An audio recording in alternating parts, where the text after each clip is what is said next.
Jungle.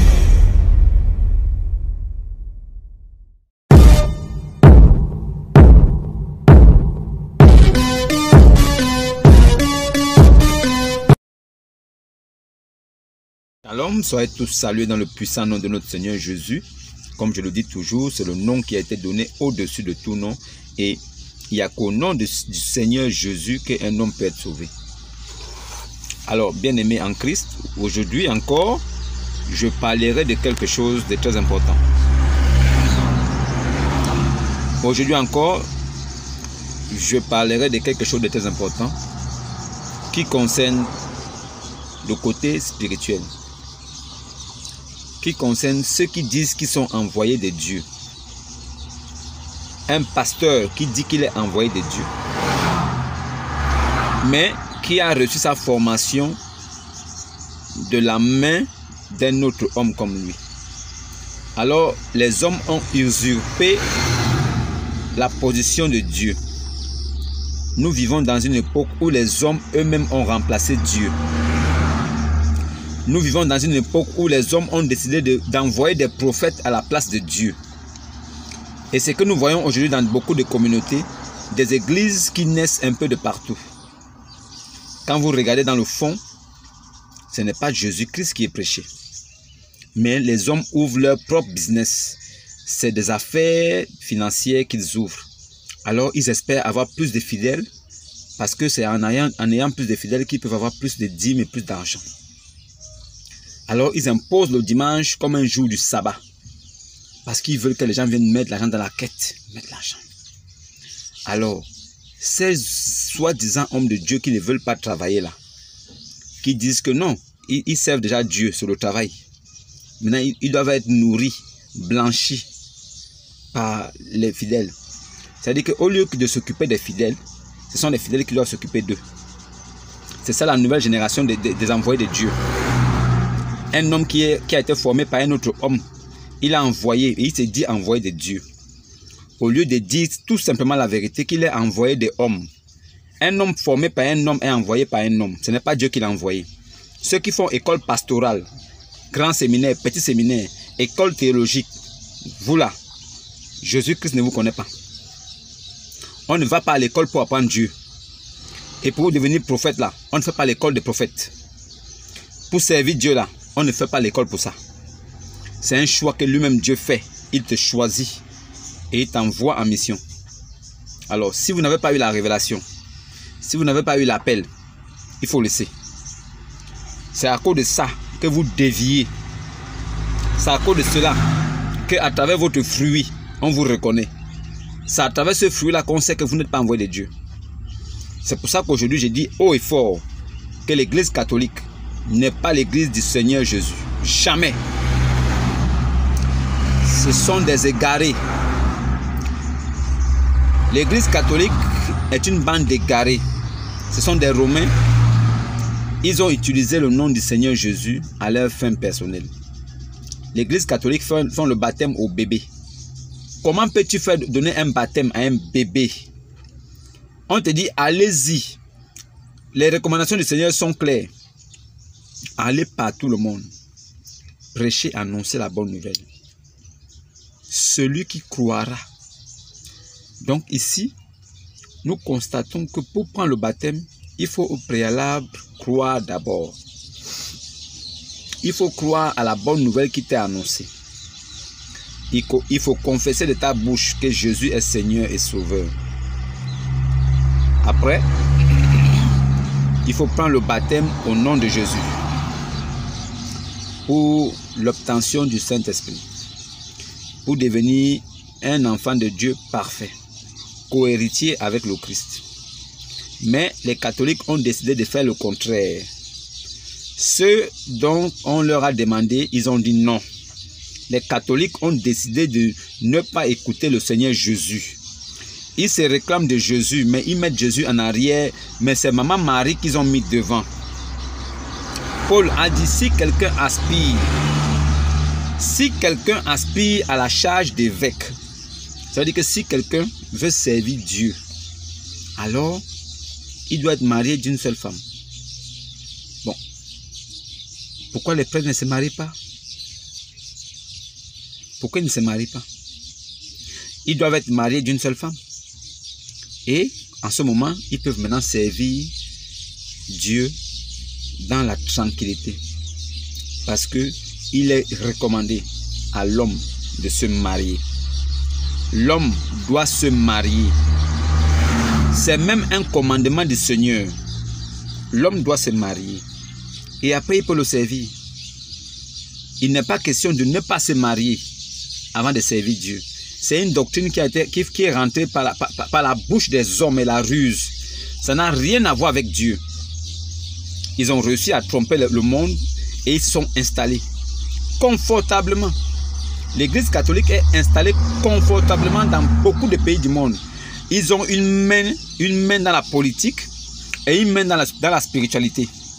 L'Église catholique gère les problèmes politiques du monde. Ils gèrent les problèmes de la chair. Ils gèrent aussi les problèmes spirituels. Ils ne sont pas des envoyés de Dieu. Aucun prêtre catholique ne verra même la porte du paradis. Ce sont eux qui baptisent les bébés, qui font encore nien, on le baptise. La question qui est posée, en quoi a cru le bébé pour prendre son baptême? Le bébé là, il a cru en quoi pour prendre son baptême? Il a confessé quel nom de sa bouche? Vous jouez avec les choses de Dieu. Mais c'est parce que vous-même, parents, qui allez faire baptiser vos enfants, vous refusez de connaître les Saintes Écritures. Alors que si vous connaissez les Saintes Écritures, vous allez connaître Dieu. Si vous connaissez les Saintes Écritures, vous connaîtrez la volonté de Dieu. Et vous allez marcher dans la droiture. Parce que vous saurez les préceptes que Dieu a laissés pour ses enfants. Quand toi, père ou mère, tu vas baptiser ton enfant bébé, tu le fais sur quelle base? Tu penses avoir posé une bonne action? C'est ce que tu crois. Tu es dans l'abomination. Tu es dans l'abomination de la perdition. Tu es perdu. Il y a rien, on ne peut rien faire pour toi. C'est toi qui as amené l'enfant au baptême. Laisse cet enfant grandir. Quand il aura la connaissance du bien et du mal, il fera un choix personnel. S'il décide d'accepter Jésus, ok, il prend son baptême. Dans le cas contraire, tu ne peux rien faire pour lui. L'affaire du paradis là, ce n'est pas une affaire de famille. Qu'on s'attrape les mains, allez, allons-y ensemble. Jamais. C'est que les musulmans vous font comprendre là. Ceux qui courent au signe, qui accomplissent la salat, la zakat, et qui sont musulmans, entrez au paradis, vous et vos épouses. Dans la vraie version du Coran, il n'y a pas un paradis. Le mot paradis n'existe pas dans le Coran. Ça n'existe pas. C'est des jardins où coulent des ruisseaux. Des jardins où coulent des ruisseaux.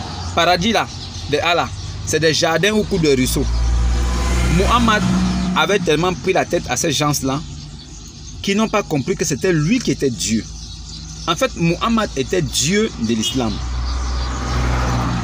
Muhammad était le vrai Dieu de l'islam. Il les a tous blagués. Muhammad a blagué tous les musulmans.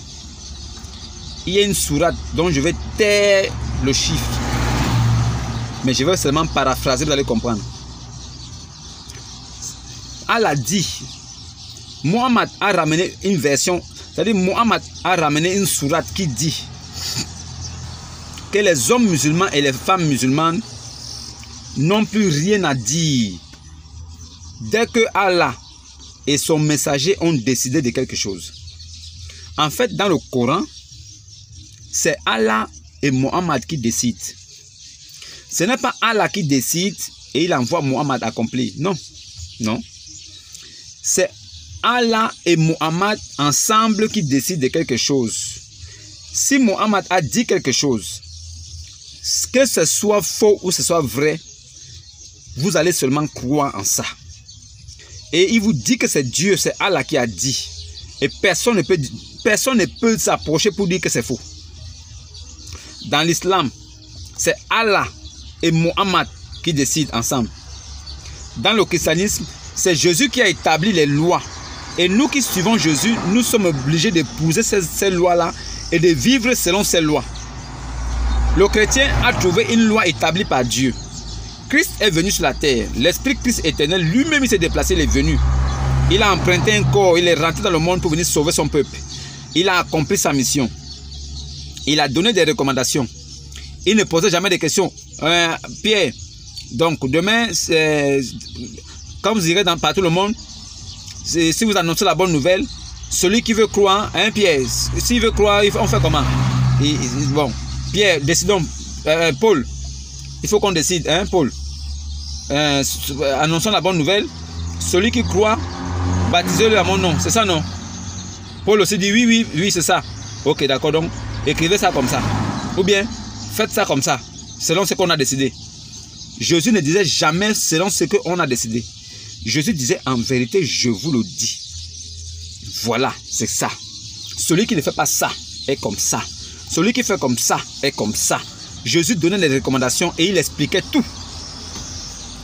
Jésus n'avait jamais dit, vous ne trouverez jamais dans la Bible, là où on dit que aucun chrétien n'a encore le droit de parler si Allah, si Jésus et ses apôtres ont déjà décidé de quelque chose. Si Jésus et ses apôtres ont décidé de quelque chose, alors les croyants n'ont plus droit à la parole. Vous ne verrez nulle part où c'est écrit. Il n'y a que dans le Coran que vous pouvez trouver où Allah et Muhammad décident ensemble. Oui, ils décident ensemble. Et je vais encore vous expliquer en bref pour que vous compreniez. Alors donc, il n'y a que dans le Coran, Al-Coran, que vous pouvez trouver Dieu, Allah et son messager, son apôtre, qui décident de quelque chose ensemble. Oui, parce qu'en réalité, le vrai Allah de l'islam, Allah de l'islam était Muhammad. Je vais vous expliquer encore quelque chose. Vous allez comprendre que quand je cite les catholiques, c'est une façon de vous dire que les catholiques ne sont pas loin des musulmans. Les catholiques ne sont pas loin des musulmans. Les catholiques, eux, ils ont Marie, mère de Dieu. Ça, personne ne sait où ils ont pris ça. Mère de Dieu. Les catholiques ont choisi le dimanche comme jour de prière pour pouvoir prendre les fonds des gens. En fait, le dimanche n'est pas une journée obligatoire pour aller prier. Non. Mais c'est le jour de repos. Comme les gens sont à la maison, alors c'est un jour de prédication, d'évangélisation, des révélations, des choses qu'on peut apporter aux enfants de Dieu qui ne connaissent pas la vérité. Donc on peut les édifier, les conduire, les montrer certaines choses. Ça veut dire que leur apporter les révélations cachées sous les versets. C'est un jour spécial parce que c'est un jour où on ne fait rien. Alors on profite de ça pour pouvoir enseigner le peuple de Dieu. Mais les catholiques le font aussi. Ils enseignent le peuple de Dieu, mais selon ce qu'eux ils ont dans leur tête. La chose qui est étonnante, c'est que aucun chrétien, aucun soi-disant chrétien catholique ne lit sa Bible et ne pose la question au prêtre qui est devant. On vous appelle mon père, alors que la Bible interdit. Pourquoi est-ce que vous permettez ça? C'est écrit où que nous on doit vous appeler mon père. Aucun fidèle catholique ne pose la question au prêtre. N'appelez personne sur la terre votre père, car un seul est, celui qui est dans les cieux, Dieu. Vous voulez qu'on vous appelle mon père. Vous vous êtes appuyé sur quel verset pour nous faire vous appeler mon père, mon père? C'est écrit où mon père? S'il ne vous donne pas la réponse qui est fondée dans les Écritures, levez-vous et sortez. Tranquillement, Dieu n'est pas là-bas. Chez les catholiques, le Jésus catholique, il est encore au mur sur la croix. Ils ont fait des représentations avec des images, des figures. La Bible interdit cela. C'est condamné au temps de la grâce de faire des idoles. On appelle ça c'est l'idolâtrie. Vous faites des représentations, des statuettes avec des visages de Jésus. Vous faites des statuettes avec des visages de Marie. Marie, c'est notre sœur en Christ. Elle n'est pas une star. Marie n'est pas une superstar pour que vous l'affichez dans vos paroisses. Et vous mettez des petits récipients en bas avec de l'eau. Donc, Marie, maintenant, est devenue la déesse. Selon les catholiques, c'est la perdition à outrance. Les catholiques sont des maudits. Je n'ai jamais vu des hommes aussi maudits. Si vous cherchez à voir la malédiction avec vos yeux, allez-y voir un prêtre catholique. Si vous voyez un prêtre catholique, c'est la malédiction qui se balade. Un prêtre catholique est la malédiction qui parle. Ils savent ce qu'ils font. Ils savent qu'ils ne sont pas dans la vérité. Mais ils vous laissent là. Vous faites mal. Comme ils sont déjà maudits, ils veulent vous entraîner avec eux. Posez-lui la question, c'est écrit où là on doit vous appeler mon père? Il n'y a pas de réponse. C'est écrit où? Sainte Marie, Mère de Dieu. Il n'y a pas de réponse. C'est écrit où? Là où il faut baptiser les bébés qui n'ont cru en rien, qui ne savent rien. C'est écrit où? Ils ne vous donneront jamais de réponse. C'est écrit où? Là où on va faire l'école, 7 ans, 8 ans, grand séminaire, pour devenir prêtre, pour venir servir Dieu. C'est écrit où? Posez-leur la question. Posez-leur la question. C'est écrit où? Là où on doit faire école théologique. C'est écrit où? Vous êtes là-bas, non? Vous êtes catholique, non? Restez-y. Vous n'êtes pas différent des musulmans. Vous avez des parfums de Saint-Michel Archange. Les parfums sont fabriqués au ciel. On vous apporte ça, on vous donne. Dieu demande aux anges de fabriquer des parfums pour vous. Vous avez l'eau bénite. Demandez aux prêtres catholiques du temps de Jésus au temps de la grâce. Quel est l'apôtre qui a utilisé eau bénite? Demandez ça au prêtre.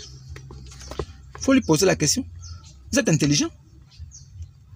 Posez la question au prêtre. C'est écrit où? Huile d'olive bénie. C'est écrit où? Quel est l'apôtre de Jésus qui a utilisé l'huile d'olive bénie? Posez la question. Sel béni. Quel est l'apôtre de Jésus qui a utilisé sel béni? C'est écrit où?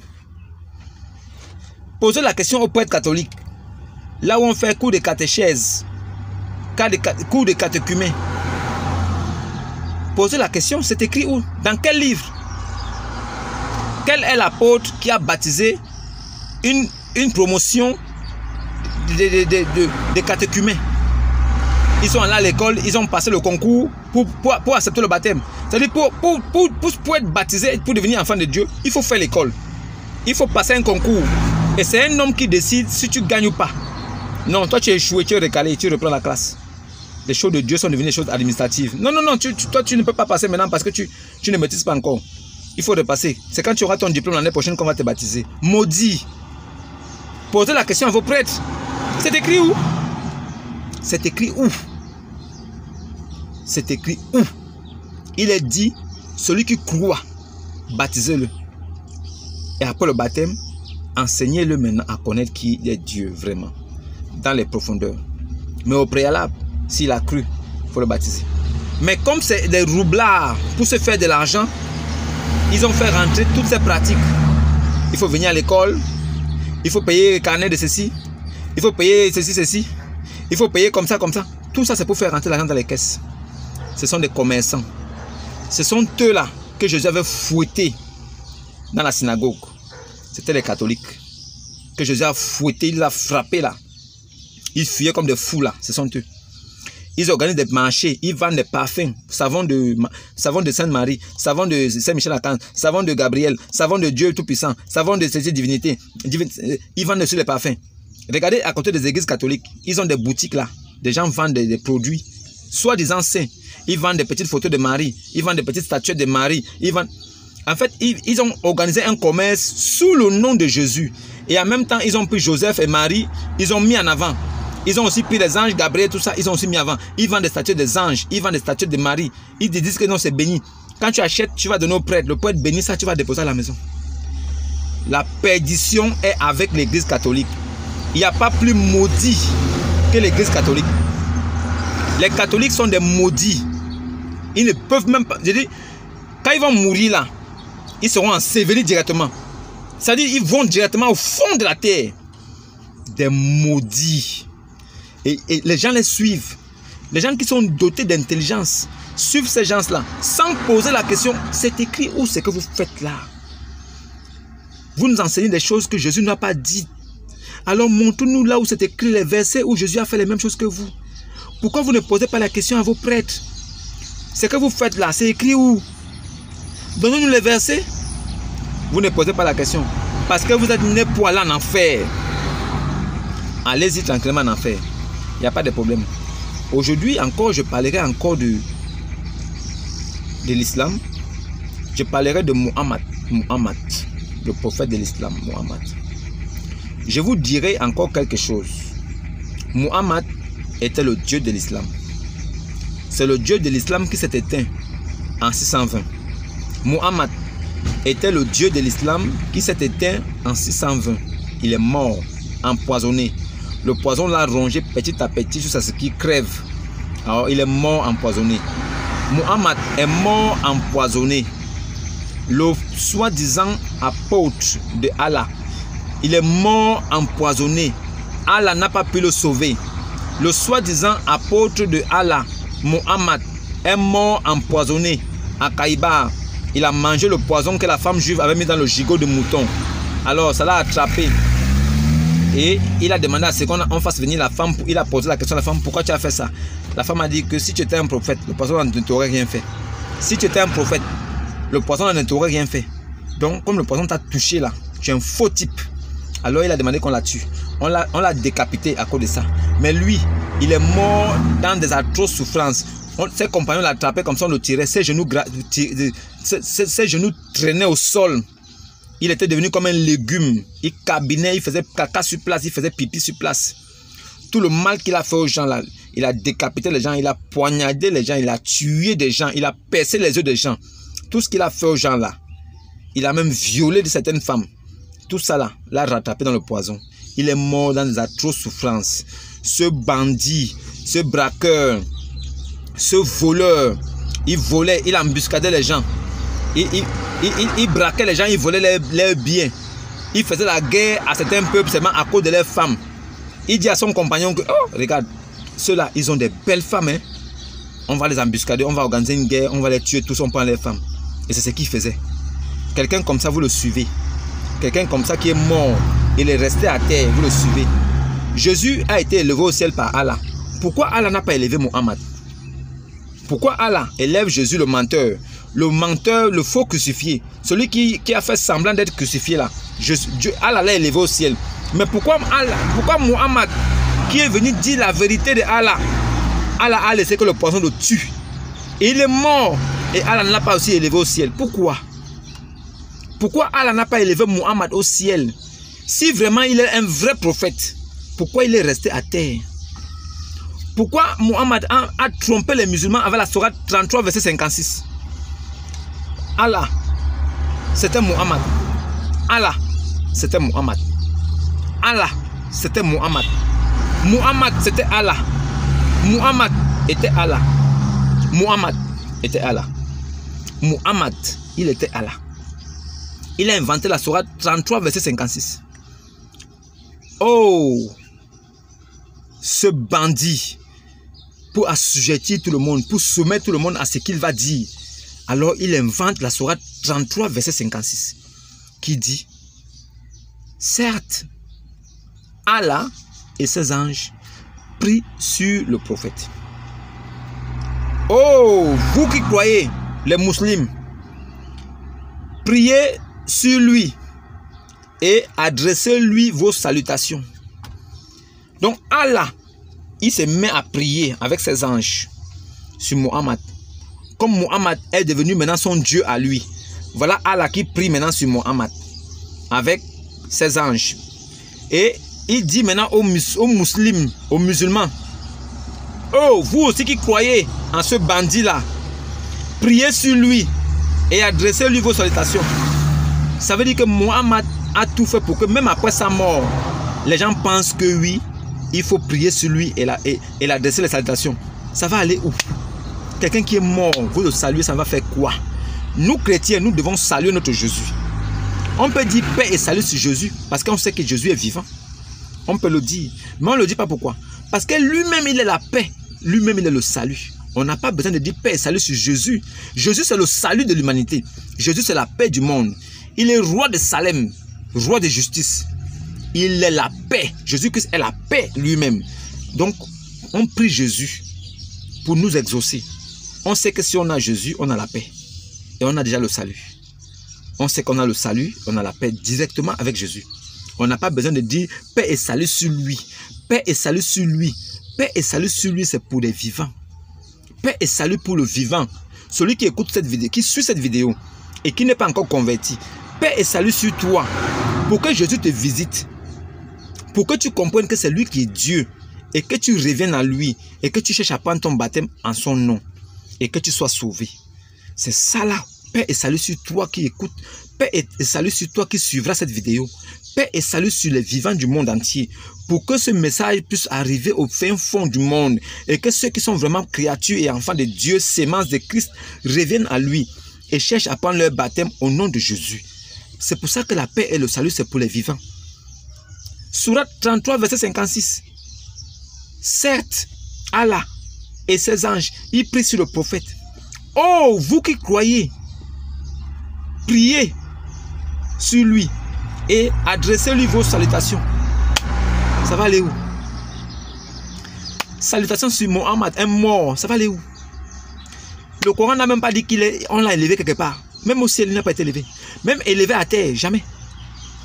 Vous tapez vos fronts au sol, cadeau. Vous vous prosternez devant un mort qui ne va jamais se lever, cadeau. Mohammed était comme toi. Mohammed était rempli de péché. Il est mort dans le péché. C'est pour ça que la terre l'a retenu. C'est un démon. C'était un démon. Et voilà pourquoi la shahada a été introduite plus tard. La shahada n'a pas été introduite du vivant de Mohammed. C'est en 700 et quelques. 726, 700, je ne sais pas trop. Dans les années 700, qu'ils ont maintenant imposé la shahada. La shahada, c'est la confession de foi. Ça n'existe pas dans le Coran. Ça n'existe pas. La shahada n'existe pas dans le Coran. Il n'y a même pas un musulman qui va venir ici me dire que non, la shahada n'existe pas dans le Coran. Et le nom de Mohammed ne figurait même pas au début. Au départ, quand un musulman, un musulman faisait la confession de foi là, il n'avait même pas besoin de discuter le nom de Mohammed. Ils ont fait rentrer le nom de Mohammed. Maintenant, je vais vous expliquer ça aujourd'hui. En 5 minutes, je vais vous expliquer la shahada.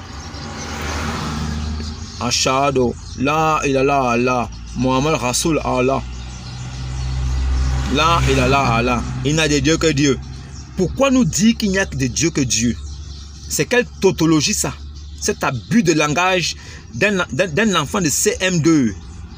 Même un enfant de CM2 encore a un français assez soutenu. C'est quoi ce langage de gamin? Il y a de Dieu que Dieu. Et qui a dit le contraire? Là, il a là, Allah. Il n'y a que Dieu que Dieu. Et puis quoi? Tout le monde le sait. Tout le monde le sait. Et notez très bien que Abraham de la Torah et de l'évangile n'est pas Ibrahim du Coran. Oubliez ça. C'est moi qui vous dis. Abraham, notre père dans la foi, il n'est pas Ibrahim, hein? C'est pas Ibrahim. Ibrahim du Coran, il priait la lune. C'était un idolâtre. Ibrahim, que les musulmans appellent comme leur père par la foi, là, leur père. Le patriarche des musulmans là, Ibrahim, ce n'est pas Abraham. Hein? Notre père Abraham, il est enterré au panthéon des patriarches. Au panthéon des patriarches en Israël. C'est là-bas il est enterré. C'est là-bas.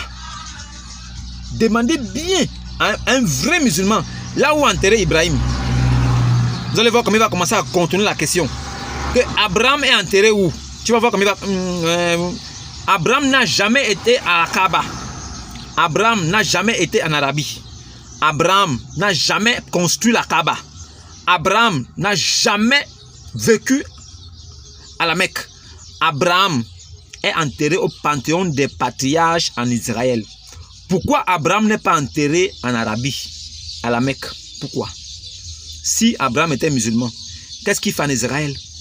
Pourquoi vous ne prenez pas son corps et allez l'enterrer à la Mecque? Pourquoi?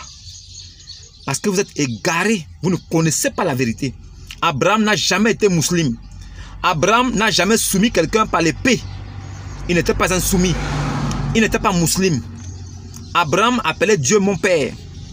Vous musulmans, est-ce que vous appelez Dieu votre père? Vous appelez Dieu Allah. Et Allah lui-même a dit qu'il n'a pas engendré, il n'a pas de fils. Comment vous pouvez prendre Abraham de notre livre et vous dites que c'est lui qui s'appelle Ibrahim. Votre Ibrahim idolâtre, qui adorait la lune, qui adorait les étoiles, un idolâtre. Vous voulez le coller pour dire que ce n'est pas lui. Ne croyez jamais à Ibrahim. Ibrahim est un faux type. Il n'est pas chrétien. Le Ibrahim du Coran n'est pas chrétien. Maintenant, la confession de foi là, attendez. Là, il y a des dieux que Dieu. Et Mohammed est son prophète. Donc, depuis le commencement du monde jusqu'à l'islam, il n'y a qu'à eu Abraham, il n'y a qu'à eu Mohammed. Donc, depuis la fondation du monde, depuis Noé, depuis Adam, jusqu'à Jésus, il n'y a pas eu de prophète. Le seul vrai prophète qui est venu après, c'est Mohammed. Voilà pourquoi la confession de foi dit qu'il n'y a de Dieu que Dieu, et c'est Mohammed qui est son prophète. Et les autres prophètes sont qui alors? Les autres prophètes sont des prophètes de qui? Là, il a là, Allah. Mohammed Rasoul Allah. Là, il a là, Allah. Mohammed Rasoul Allah. Là, il a là, Allah. Mohammed Rasoul Allah. Donc, Allah, il y a de Dieu que Dieu. Et Mohammed est son prophète. Il n'y a de Dieu que Dieu. Et Mohammed est son prophète. Et Abraham, c'est qui alors? Et Noé? Et Jésus, c'est qui? Issa? David, c'est qui? Tous les prophètes là, Jean-Baptiste, Yahya, ne sont pas les prophètes de Allah. La supercherie qui est cachée dans l'islam là, se dévoile de temps en temps. Dans la confession de foi, vous comprenez en même temps que aucun musulman ne croit même en Abraham. Aucun musulman ne croit vraiment en Jésus. Ils font seulement semblant de croire. Sinon, ils croient en une seule personne. C'est en Muhammad. Voilà pourquoi dans leur confession de foi, ils disent qu'il n'y a de Dieu que Dieu. Et ça, il a là Allah. Muhammad. Rasoul Allah. Donc, en fait, on comprend dans cette version que il n'y a de Dieu que Dieu. Et c'est Muhammad seul qui est son prophète que eux ils croient. Il n'y a de Dieu que Dieu. Et c'est seul Muhammad qui est son prophète. Le reste là même, ils ne croient pas. Voilà pourquoi ils disent que là, il a là Allah. Muhammad Rasoul Allah. Donc ça veut dire qu'il n'y a que de Dieu que Dieu. Et son prophète, c'est seulement Muhammad. Maintenant, à part Muhammad en arabe, en Arabie plutôt, à part Muhammad en Arabie, quel est un autre prophète qui est venu après Muhammad pour confirmer les dires de Muhammad? Abraham a confirmé. Moïse a confirmé. Jean-Baptiste est venu aplanir le chemin. Jésus est venu dire la même chose. Jésus est venu parfaire la loi de Moïse. Il n'est pas venu annuler la loi de Moïse. Il est venu parfaire la loi de Moïse. Mais il a apporté en plus de ça la grâce pour que nous puissions être sauvés. Jésus n'a pas contredit Moïse. Ils ont tous dit les mêmes choses parce qu'ils avaient le même esprit qui les conduisait. L'Arabie nous sort un prophète qui s'appelle Muhammad. Et après Muhammad, il n'y a pas eu un autre prophète qui est venu dire une chose différente ou bien qui est venu accomplir les mêmes choses que Muhammad. Après que Muhammad soit venu, quel est l'autre prophète qui est venu accompagner les mêmes dires de Muhammad? Aucun. Muhammad, d'abord, dans son ministère, il n'a jamais fait un miracle. Il n'a jamais montré la vraie puissance de Dieu. À travers Muhammad, on voyait un homme cupide, mais avide de pouvoir, qui n'avait aucun pouvoir divin. Il n'a rien fait de divin pour que les hommes croient en lui. Alors il a soumis la terre avec l'épée. Il a fait couler le sang. Il a coupé des têtes. Ce gars est un meurtrier. Il a amené la pédophilie, l'homosexualité, le meurtre, le viol, le mariage forcé. Il a ramené tout ça. Et vous dites que vous croyez à un tel homme. Vous qui suivez cette vidéo qui êtes musulman, allez-y prendre des petites filles de 5 ans, 6 ans, vous baiser. Si vous, musulmans, vous n'allez pas prendre des enfants de 4 ans, 5 ans pour baiser, vous n'êtes pas des vrais compagnons de Muhammad. Les vrais compagnons de Muhammad font ce que Muhammad a dit. C'est moi-même qui vous dis, l'islam vous permet de violer et d'être des pédophiles en sécurité. Il n'y a que dans l'islam où on peut être un pédophile en sécurité. Donc, allez-y prendre des petites filles de 2 ans, 3 ans, 4 ans et vous tapez, ça ne va aller nulle part. Vous êtes couverts par l'islam. Vous pouvez aussi faire le mouta. Vous pouvez louer des femmes pour le sexe pour 3 jours. vous êtes aussi permis d'aller prendre même des prostituées pour du sexe. Vous les tapez pendant 3 jours, après vous les laissez. Sourate 4, verset 24. Vous pouvez faire ça. Vous pouvez jouir. Vous pouvez utiliser le sexe d'une femme comme un jouet. Votre prophète Mohammed a dit la voix de la femme est un objet sexuel. Il a dit que la voix de la femme est un objet sexuel. Mohammed, il a dit la voix de la femme est un objet sexuel. Donc si une femme met du parfum et qu'elle passe entre 2 hommes, c'est une prostituée. Toi musulman qui va suivre cette vidéo, si ta mère met du parfum et qu'elle passe là où tu es en train de parler avec un ami ou un frère, c'est une prostituée qui est passée là. Selon ton prophète, ta mère est une prostituée. Vous croyez à un bandit comme ça, un voleur comme ça, qui était avide de pouvoir et de sexe. Il tapait toutes les femmes qui passaient près de lui. Il a inventé des sourates pour dire qu'il y a des femmes qui, s'il y a des femmes qui veulent faire don de leur personne, elles peuvent venir, lui va baiser et ça ne va aller nulle part. C'est Allah qui permet. Quand lui tape là, c'est Allah qui a le plaisir. Un homme qui vient avec le sexe dans sa tête et vous le suivez, vous pensez que c'est la vérité. Et oh oui, Mohamed, Mohamed Rasulallah, un vendu comme ça. Allez-y prendre des petites filles de 5 ans, 6 ans, vous tapez aussi. Vous êtes des vrais musulmans, non? Allez-y prendre des petites filles de 5 ans, 6 ans. Et d'autres frères musulmans viendront aussi prendre vos petites filles de 4 ans, 5 ans, ils vont taper. Ça ne va aller nulle part. C'est le viol légalisé. La pédophilie légalisée, c'est l'islam. La meilleure des religions. La religion de paix. Là où un homme de 60 ans peut prendre une petite fille de 12 ans. Ça ne va nulle part. La fille ne veut pas. Mais on dit tu vas partir. Sinon on va te bannir. Sinon on va te tuer même. Elle est obligée de partir. Et le monsieur abuse d'elle. Ça veut dire qu'il va jouir de ses fantasmes. Les fantasmes qu'il a toujours eu dans sa tête là. Il va faire ça avec la pauvre fille. Elle est un jouet pour lui. Elle est venue sur la terre pour être un objet sexuel pour lui. Donc elle ne va pas connaître le bonheur. À cause de ce maudit et à cause de la religion maudite de l'islam. Il y a des femmes qui sont privées de leur bonheur. Elles sont privées de leur liberté de penser. Leur liberté d'agir. Elles deviennent des objets sexuels, des jouets pour ces patriarches. De ces papas, de ces vieux papas. De ces vieux papas qui vont abuser d'elles. Physiquement et moralement. On appelle ça la religion de paix. L'islam, c'est le meurtre ambulant. C'est un tombeau blanchi. L'islam, c'est la mort qui se balade. Comment pouvez-vous prendre une femme qui vient sur la terre pour vivre, être heureuse? Vous la privez de sa liberté. Vous la privez de sa liberté de penser, d'agir. Vous la prenez de force et vous la donnez à un quinquagénaire, 60génaire. Il va taper ça. Elle n'a que 12 ans, 13 ans. Elle ne peut pas parler. Parce que si elle parle, c'est Allah qui a ordonné. Les parents sont là, ils peuvent veiller à ce qu'elle soit soumise. Ce n'est pas Allah qui va agir, mais ce sont les parents qui vont agir à la place de Allah. Une religion là où Dieu est impuissant, mais ce sont les adeptes de la religion qui agissent à la place de Dieu. Vous êtes perdus, musulmans, vous êtes perdus. Vous êtes égarés. Mohammed vous a eu. C'est un bandit, un voleur. Il vous a trompé. Il n'y a rien de bon dans ses enseignements. Les enseignements de Mohammed, c'est la perdition. Comment un homme peut dire que non, si toi tu es musulman, tu vas rendre visite à une sœur qui est musulmane et que si elle te fait hospitalité, si tu es chez elle et que si toi tu as envie de faire le sexe avec elle, elle doit te donner son sein. Elle doit prendre son sein et te donne 10 fois par jour. Ça veut dire que si tu es venu chez elle pour une semaine, ça veut dire qu'elle doit te donner le sein 70 fois. Donc tous les jours, elle te donne le sein. 10 fois par jour. Ça veut dire qu'elle donne le matin, elle donne à 10 h, elle donne à midi. Ça veut dire qu'à chaque fois que tu as envie de faire là, c'est le sein qu'elle te donne. Une religion de malade mental. Toi, tu vas... Une femme qui donne son sein à un homme, mais le monsieur a déjà couché avec elle. Nous tous, nous savons que le sein de la femme est sensible. Si une femme te donne son sein, mais tu as déjà couché avec elle. Selon Mohammed, ça va t'enlever l'envie de faire les rapports. Comment quelqu'un pouvait être borné, taré comme ça? Et les gens le suivent. Le mouta, vous pouvez aller louer des femmes pour taper.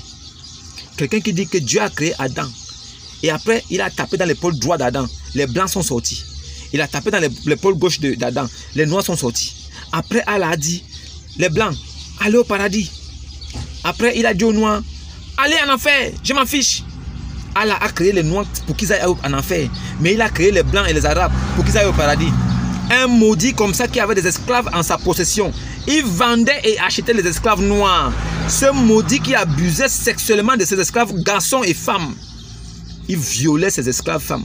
Il violait les esclaves garçons. Un homosexuel. Il se déshabillait comme ça.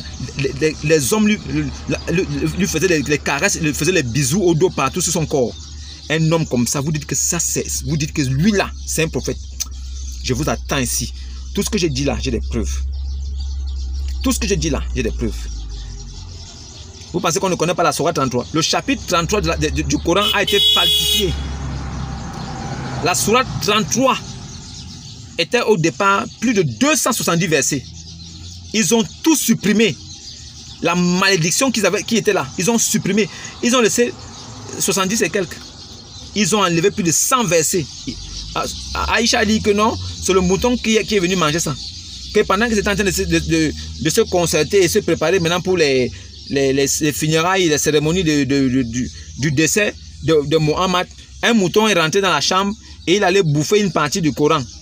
Donc c'est un mouton qui a bouffé une partie du Coran et il a seulement bouffé le chapitre de la Sourate 33 là, donc le chapitre 33. Et ce sont les versets là qu'il a bouffé. C'est dans ce chapitre là qu'on trouve que si une femme te fait hospitalité et que toi tu es un homme, si tu as envie de faire le sexe avec elle, elle doit te donner le sein. L'abomination là, c'est là où on trouve ça. Un maudit comme ça qui ne connaissait même pas comment la terre. Il disait que non, non, vous ne pouvez pas. Quelqu'un qui disait que les étoiles là c'était des cailloux. Les étoiles sont des cailloux. Que à la fin du monde, Dieu va prendre les étoiles là. Ça veut dire qu'il va taper Satan. Donc il va lapider Satan avec les étoiles. Pour lui, les étoiles là étaient des cailloux. Quelqu'un comme ça, vous le suivez. Qu'est-ce qu'il vous a même dit pour vous convaincre pour devenir musulman? Vous êtes musulman sur quelle base, les gars? Non, entre nous, parlons bien. Hein? Je veux que vous veniez me poser des questions. Posez-moi toutes les questions que vous voulez. Je veux avoir votre avis. Musulman, converti, ignorant. Venez me dire pourquoi vous êtes musulman. Je veux savoir. Mon but est de vous éclairer. Je vais vous dire pourquoi. Moi, je vais vous dire pourquoi je dis que Allah ne peut pas être Dieu. Je vais aussi vous dire pourquoi Mohammed ne peut pas être un prophète. Vous passez le temps à aller embrasser un caillou noir à la Kaaba. Ce caillou noir ne va vous amener nulle part. Oumar, son compagnon, a dit que c'est parce que moi j'ai vu la porte de Allah t'embrasser que je t'embrasse. Sinon, je sais que tu n'es qu'un caillou. Tu n'as rien de bon. Tu ne peux bénir personne, ni même maudire personne. Tu n'es qu'un caillou banal. Qu'est-ce qui vous motive à rester dans l'islam? Venez me dire pourquoi vous voulez être musulman. Je veux savoir et je vous dirai pourquoi est-ce que l'islam est de diable. Je vous dirai pourquoi l'islam est de Satan. Un livre dont la lecture ne chasse pas les démons. Normalement, la parole de Dieu doit chasser les démons. Mais le Coran, quand c'est lu quelque part, les démons sont réjouis. Et certains musulmans, certains démons se convertissent à l'islam. Les démons écoutent le Coran et ils deviennent musulmans. C'est le livre de Satan. Comment un démon peut devenir musulman? Comment? Expliquez-moi ça. Un démon devient croyant. Muhammad vous a eu. Il vous a bien eu. Et il a positionné certains versets pour s'appuyer dessus, pour vous avoir. Allah, c'est un homme. C'est un jeune garçon, il n'a pas la barbe. Sourate 68, verset 42. Sourate 68, verset 42. C'est un jeune homme. Il a une robe verte. Il a les bijoux. Il a les cheveux bouclés. Un jeune garçon, c'est lui Allah. Vous êtes même dans quoi comme ça? Après vous dites que non, Allah ne peut pas être un homme. Allah ne peut pas être un homme. Mais le jour où vous serez appelé à vous, le jour qu'une jambe sera découverte et que vous les musulmans, vous serez appelés à vous prosterner. Vous ne parviendrez pas à vous prosterner. Vous ne parviendrez pas à vous prosterner. Vous ne parviendrez pas. Et c'est Mohammed qui va servir d'arbitre. Vous allez dire que non, c'est le tibia de Allah que nous reconnaissons. Les musulmans ne connaissent pas Allah. Parce que Allah a plusieurs formes. Il viendra au jour dernier sous une autre forme. Et les musulmans ne pourront pas le reconnaître. C'est grâce à son tibia que les musulmans sauront que c'est lui Allah. C'est grâce à son tibia. Pas autre chose. Hein. Son tibia. Sourate 68, verset 42. Oh, musulmans. Qu'est-ce qu'on peut faire pour vous sauver de là? Qu'est-ce qu'on peut faire? C'est compliqué. Mais suivez mes vidéos. Je vais vous dire tout ce qui se passe dans l'islam. Je vais vous enseigner l'islam, la doctrine que Mohammed a laissée. Comment vous nettoyer les fesses avec 3 cailloux. Je vais vous enseigner tout ça. Je vais vous enseigner. Il y a beaucoup de choses qu'il doit vous enseigner dans l'islam. Que vous devez comprendre. Oui. Il faut que je vous enseigne. Parce que lui-même Allah a dit que je dois vous enseigner. Sourate 5 verset 47. Il a dit que je dois vous juger selon ce qu'il a fait descendre à Issa. L'évangile. Donc je m'appuie sur l'évangile pour vous juger. Et sachez une chose. Votre carême que vous avez fait là, c'est un caramel zéro. C'est un caramel zéro. Vous jeûnez et vous prévenez le monde. Le jeûne là, c'est une relation secrète entre Dieu et la personne qui fait le jeûne. Quand vous faites le jeûne, personne ne doit être au courant. Vous faites ça, c'est Dieu et vous qui saviez seulement. C'est entre toi et Dieu. Aucun homme ne doit même savoir que tu fais le jeûne. Voilà pourquoi je dis que le jeûne même ne doit pas exister. En fait, quand je dis le jeûne ne doit pas exister, c'est une façon de dire que le jeûne, c'est une relation entre l'homme et son Dieu. Aucune autre personne ne doit savoir. Voilà pourquoi le jeûne ne doit même pas être visible. Le jeûne est quelque chose d'invisible. Ça veut dire que quand ça se pratique, personne ne sait même que ça s'est pratiqué. Quand tu as jeûné même, aucune personne ne sait que tu as jeûné. Et ça passe comme ça aussi. Mais toi et Dieu, vous savez que tu as jeûné. C'est le plus important. Mais un jeûne public, comme un concert, il faut que tout le monde sache. On jeûne pendant qu'on mange 2 fois par jour. On se remplit le ventre. C'est la malédiction. Il n'y a pas la vérité dedans. Et il n'y aura aucune bénédiction. Parce qu'il n'y a aucun message dedans. Parce que ça là, aucun prophète ne vous a demandé de faire ça. Même Dieu même ne vous a pas permis de faire ça. Vous faites ça pour vous-même. Pour paraître bon et juste devant les gens. On appelle ça des actes de justice. Vous êtes des égarés. Venez ici, je vais vous enseigner. Moi, je suis plus intelligent que Allah. Moi, je suis plus intelligent que Allah et Mohammed réunis. Les deux là réunis, je suis plus intelligent qu'eux. C'est moi qui vous dis ça. Venez, venez me poser des questions, je vous attends. Venez, je suis votre frère pour vous aider à sortir de là. Venez, je suis là. Shalom, que la paix de Dieu soit sur les vivants. Paix et salut sur les vivants seulement. Et les morts, il n'y a rien pour eux. Il n'y a rien pour les morts. Il n'y a rien. Paix et salut sur les vivants. Shalom.